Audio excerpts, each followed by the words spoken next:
So we're starting a new series called Family Matters. For the next couple of weeks, we're going to look at some biblical principles about family, and we're going to see what do the scriptures say about our families and how can we relate those to the here and the now. And so I got to thinking, and I was thinking about like my top 4 TV movie families, okay? And everybody has these from different sitcoms, whatever era you grew up in. And so I want to show these up on the screen real quick, and maybe you'll agree with me that these are some of the best. We got the Full House family, the Tanners, right? This was pre-Mary-Kate Ashley weirdness, but this was a great family, okay? And one of the best theme songs for a TV show ever, right? The guy and whatnot. And they actually, the house is still in San Francisco. And so if you ever go see the house, it's a long hike up. Don't go to the Godiva factory first and then go see the Full House deal. Not a good night, okay? Trust me. Here's the next one. The Huxtables. I mean, come on, right? Bill Cosby and the Huxtables, the beautiful family with Rudy and Theo, and I think it's a Denise, and I don't remember the other one's name, but we got it. Here's the next one. The Cleavers, right? I mean, somehow June Cleaver was able to bake an apple pie, do the dishes, make sure all the guys had their homework done, and do a crossword puzzle with like one arm. I don't know how she did that, but she's able to make it happen. Last but not least, I just love the Clumps. I don't know what it is. Something about the Clumps in a buffet line at Golden Corral is just epic to me. And little Hercules in the background. I think I'm going to name my first kid Hercules. That's family principle number 1. Hercules, no, I don't think so. And so we see these families, and you know, there's the people from Growing Pains and The Facts of Life and The Wonder Years, even going back to I Love Lucy. I mean, we see all these different families, and we get to see a bit of their drama, a bit of the dysfunction, a bit of the wins and losses. Lately, I've been watching a show on ABC called, what's it called? Parenthood. I think it's on ABC. And it's actually a good show. You can actually watch it, and there's this family that gets together, and there's meaningful lessons about family, and it moves me to tears very often, actually. Parenthood, it's a good one. I want to introduce you to another family, and this family is a family that many of you might know, many of you might not know. This is the Stock family. I don't know if you've ever heard about the Stock family. When you buy a picture frame at a store, a lot of times you see this family. Now, in college, I didn't know any better, and so I would go to Target, and I got a couple of picture frames. This is before I burned my dorm down with candle wax. You don't want to hear about it, long story. But I got these picture frames, and so I just put them like on the shelf and on the desk and on the coffee table. And people would walk in and they'd be like, "Is that your family?" I'm like, "No, but they look great. I mean, this is great." And when you see the Stock family, everything is perfect. I mean, dinner is on the table. Everyone's engaged in conversation, you know, like our dinners, right? And everybody's smiling and looking interested in little Jimmy to see what he's talking about. And they're holding their fork and knife and using the right thing. And I'm guessing their napkins are in their laps. And everything seems to be perfect. And as we approach the subject of family, we quickly realize that we are not the Stock family.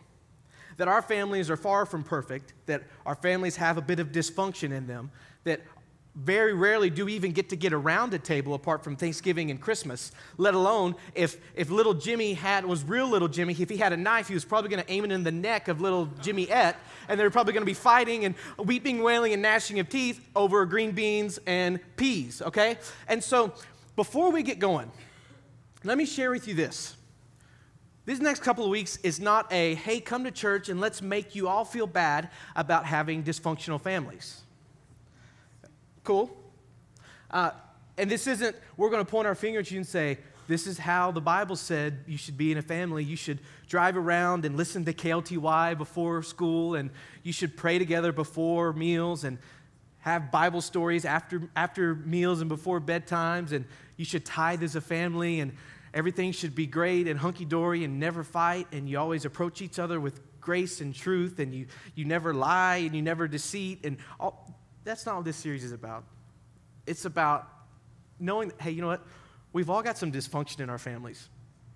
What did it look like for us to seek to have godly families, families that follow after the pattern of Christ as we follow after the pattern of Christ? And what's great about this is it applies to children, it applies to parents, it applies to grandparents, great-grandparents, aunts, uncles, adopted parents, adopted sons, adopted daughters. This relates to all of us. And I was really thinking, I was like, well, I don't have a family. I'm not going to get up and talk about family. But then I was thinking, I was like, I've been a part of a family for 29 years. I have a younger sister. She was like standing here.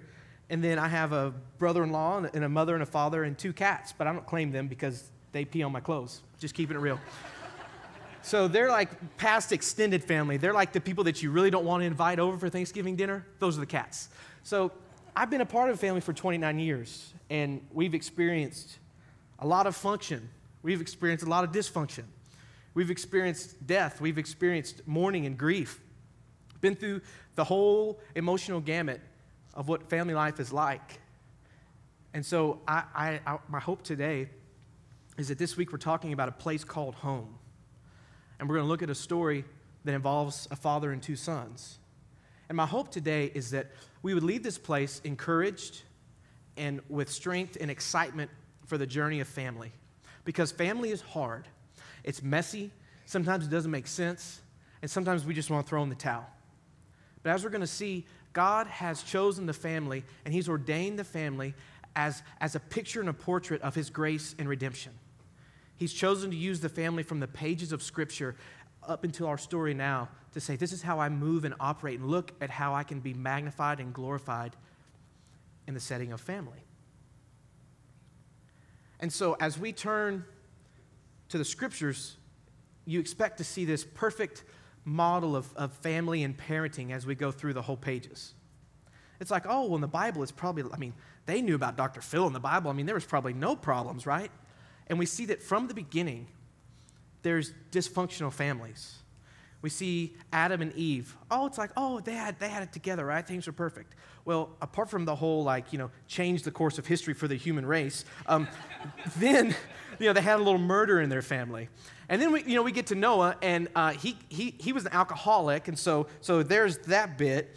We get to David, and he kind of had an affair that led to pregnancy, that led to a death. That wasn't a good thing. And then if you go, oh, well, Mary and Joseph, they were the ideal parents. That's who we'll model after. No, they left Jesus at the temple for 3 days and didn't even know about it. If Mary and Joseph were alive today, CPS would definitely go pick them up. Mary and Joseph would be in custody for leaving their kid 3 days at the temple. How could you leave someone 3 days and forget, oh, by the way, Jesus, the Son of God, yeah, He's not with us, right? So if you have some dysfunction in your family, you're in good company. This is a safe, dysfunctional nest of people trying to figure out family. Agreed? Cool. Let's get the Stock family back up there again. There's author Reggie Joyner who calls this, we have this stock photo syndrome, all right?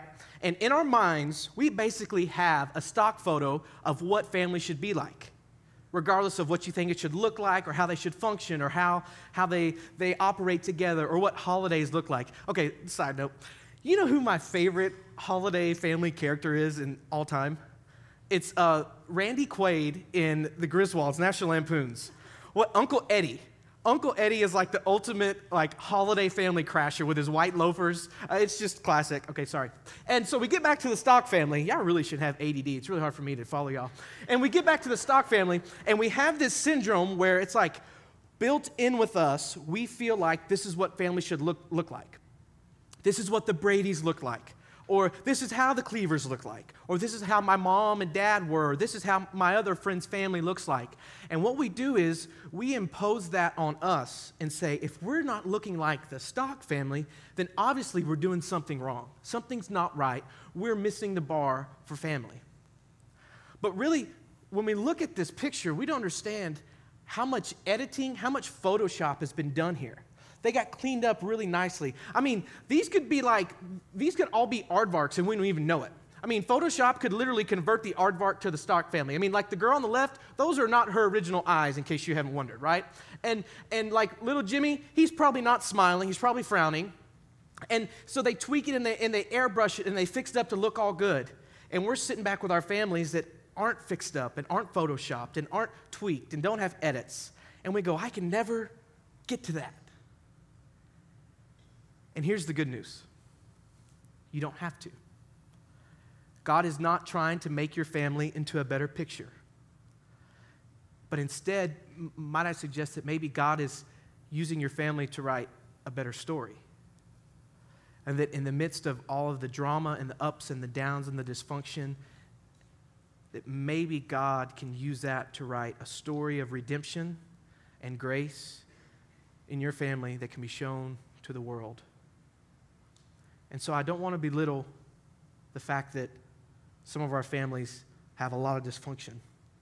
But at the same time, I want to give you hope that if your family looks nothing like that, that's okay. Because welcome to the majority. When Jesus tells a story in Luke chapter 15, he tells a story about family. He's telling a story about a father with two sons. And this is the last part of the chapter. And for the first two parts, he's used two analogies. He's talking about a lost sheep and then a lost coin. And then we turn to a lost son. And we see Jesus is really preaching to the Pharisees and the religious leaders of the day. The people that walked around with their nose in the air saying, we keep all the rules, we're close to God. And Jesus was trying to redefine that for them and tell them what the kingdom of God really looks like. And so he uses these analogies about a lost sheep and a lost coin. And then he took it home further with the lost son. This is one of the greatest stories ever told. This is one of the greatest literary masterpieces. If all of the doctrines of God and Jesus were a lake, the story of the prodigal son, it's like it just peers down to the bottom so we see exactly what the heart of God is. And that's what this story does. And so in this story, the primary audience and the primary meaning was not intended for families. The primary audience was the Pharisees, as we'll see by the older brother. But when we see the heart of God and we see the heart of this father portrayed as the heart of God, we can get some applications for family. Are you tracking with me? We down? Okay. Oh, so that's what we say to the kids, like, okay, we down. Are we on the same page? Good. We're on the same page. Okay, so let's start. There was a man who had two sons. The younger one said to his father, Father, give me my share of the estate. I think how we're going to do this is I'm just going to read and share a couple things that stick out, and then we'll try to tie a bow or like 3 on it at the end. And so here we have a man that has two sons. The young one comes to the father and says, basically, whatever you're going to give to me when I die, I'd like that now. The first century reader would have read this, and they would have been oohing and eyeing and couldn't believe this happened. It was an ultimate sign of disgrace, an ultimate sign of mistrust. That this father would be very embarrassed. If people in the town found out, he would be shunned, and that his son disrespected him like that. So we see this younger son ask for his share of the estate. So the father, he divided his property between them. Next slide. Not long after that, the younger son got together all he had. He set off for a distant country and there squandered his wealth in wild living. One translation reads, licentious living. After he'd spent everything, there was a severe famine in that whole country, and he began to be in need. So here we see this younger son that asked for this inheritance, decided to go to first century Las Vegas, and he decided to go bet all he had on 23 black, if that's a number, I don't know, and spend it in licentious living and lived it up and ate at the buffets and went into all the hotels and had a party and realized all of a sudden he didn't have anything. Combined with the fact that there is now famine in the land, and so he began to be in need. So he went and hired himself out to a citizen of that country who sent him to the fields to feed pigs. He longed to fill his stomach with the pods that the pigs were eating, but no one gave him anything. Next slide. When he came to his senses, he said, how many of my father's hired men have food to spare, and here I am starving to death? I will set out and go back to my father and say to him, Father, I've sinned against heaven and against you. I'm no longer worthy to be called your son. Make me like one of your hired men. So he got up and went to his father. Let's stay there for just a sec. So here this son has squandered everything he has. He has nothing now. And he's working and he finds himself sharing food with pigs. And if you know anything about Jewish customs and culture, this was not a good thing. And then we see this little phrase that said, when he came to his senses. Some translations read, when he came to himself. Basically, he realized how far away he'd gone and how far he'd strayed, and he came to his senses. This is a scriptural idea of repentance. that literally he had traveled such a long way from home and he had walked down this path. He got to a destination far from home. Remember, he's far from home. That he came to his senses, and look and see what he did. He got up and went to his father. That's the clearest picture of repentance that I see in the scriptures. Far from home, came to your senses, change of action, change of mind, and go back home. Just a little side note. For many of us in our families right now, we might not be parenting good, or we might not be childrening good. We might be intentionally not honoring God in the way that we operate in our family. Maybe just a word for us from this today is, we need to come to our senses. Wake up and turn around and go the other way. If there's patterns and destructions and behaviors that are affecting your spouse or your children or your adopted children or your extended family, maybe, just maybe, it's time to wake up and turn around the other way. So next slide, we see this scene where he was still a long way off. His father saw him and was filled with compassion for him. He ran to his son, threw his arms around him, and kissed him. The son said to him, "Father, I have sinned against heaven and against you. I'm no longer worthy to be called your son." But the father said to his servants, "Quick, bring the best robe and put it on him. Put a ring on his finger and sandals on his feet. Bring the fattened calf and kill it. Let's have a feast and celebrate. For this son of mine was dead and is alive again. He was lost and is found." So they began to celebrate. Look up here. But while he was still a long way off, his father saw him. And we don't see this in the text, but if you read between the lines a little bit, this might imply that the father was looking for the son. I have this picture, this imagination of this father that was constantly looking out the window to see if the son was going to come home. He was constantly looking and go, is he going to come home today? Is he going to come home today? I see him eating first century cereal by the window, and he's looking and reading first century newspapers and going, is he going to come home today? Is my son coming home today? Because he saw the son while he was a long way off. They didn't have text messaging, so his son didn't text and go, "Hey, BT dub, I'm on my way home, TTYL." That didn't happen. And then not only did he see him, it says that the father was filled with compassion for him. This is the same word that's used every time Jesus was filled with compassion before he would heal, before he would minister, before he would reach out to a need. It says Jesus filled with compassion, that his insides hurt and went and felt for this person.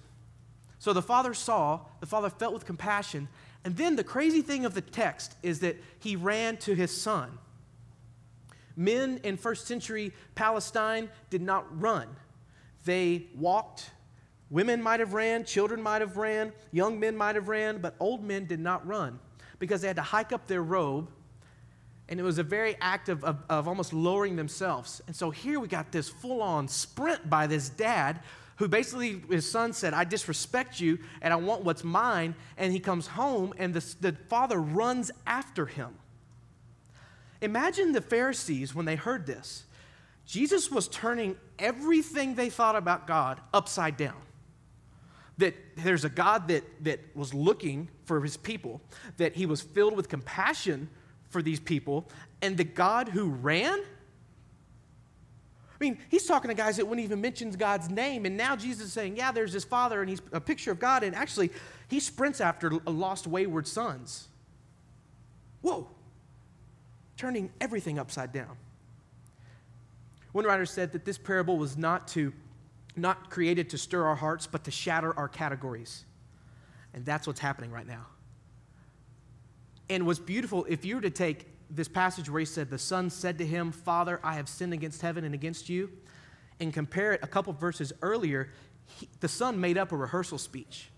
You know, I ran away one time. I didn't go far because I wasn't exactly slow and fast, and I couldn't hide behind a mailbox, but I decided that my parents had oppressed me long enough at the age of 5. That they were interrupting my nap time and my cartoon time and my Game Boy time, and it was time for me to head out. And so I decided to head out, and I didn't get very far. And I remember on my way home, I was thinking, oh man, this is not going to be good. No Teletubbies for like 2 months. And so I practiced my rehearsal speech. That's the same thing that happened here. But if you look in the text, it's so beautiful. He only gets through half of it. And then it says, but the father said to his servants, and then he bring in the best robe. By the way, the best robe was the father's robe, saying, hey, complete acceptance and owning right here. I'm going to give you the best robe that's mine. put it on him, put a ring on his finger, sandals on his feet, and they brought the fattened calf and had this first century barbecue that was just this ultimate celebration, Kool and the Gang included. And they began to celebrate. Let me get to the next slide. The older son was in the field. He was near the house. He heard music and dancing. He called one of the servants and asked him what was going on. He said, "Your brother's come home and your father has killed the fattened calf because he has him back safe and sound." Needless to say, the older brother became angry and refused to go in, so his father went out and pleaded with him.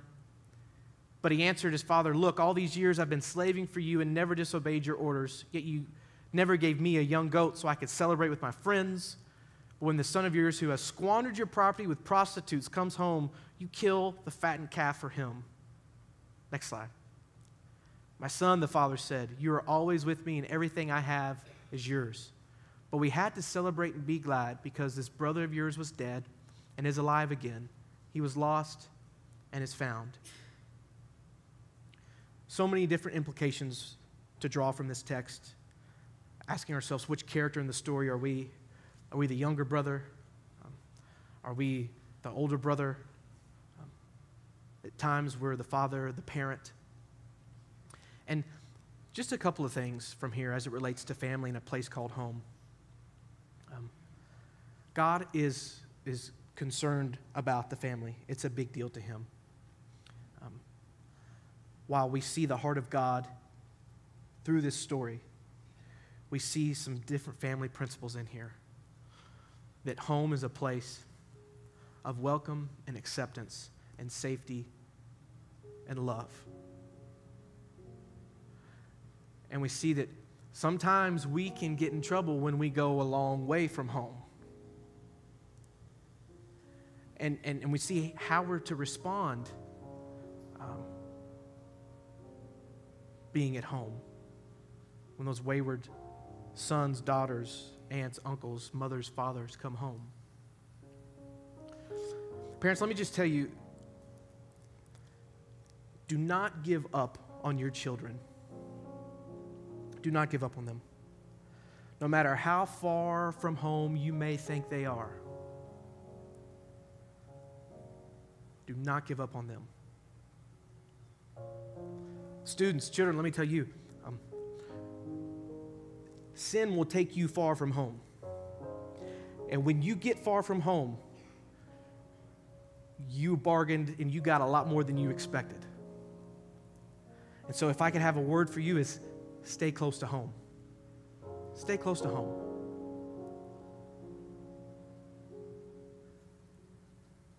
Anytime we talk about family, there's all kinds of emotions that come up, good emotions, bad emotions. We can feel guilt and shame. But I think the great thing that we can see from the heart of God is that God has ordained the family. God has decided to use the family as a picture of his grace and redemption.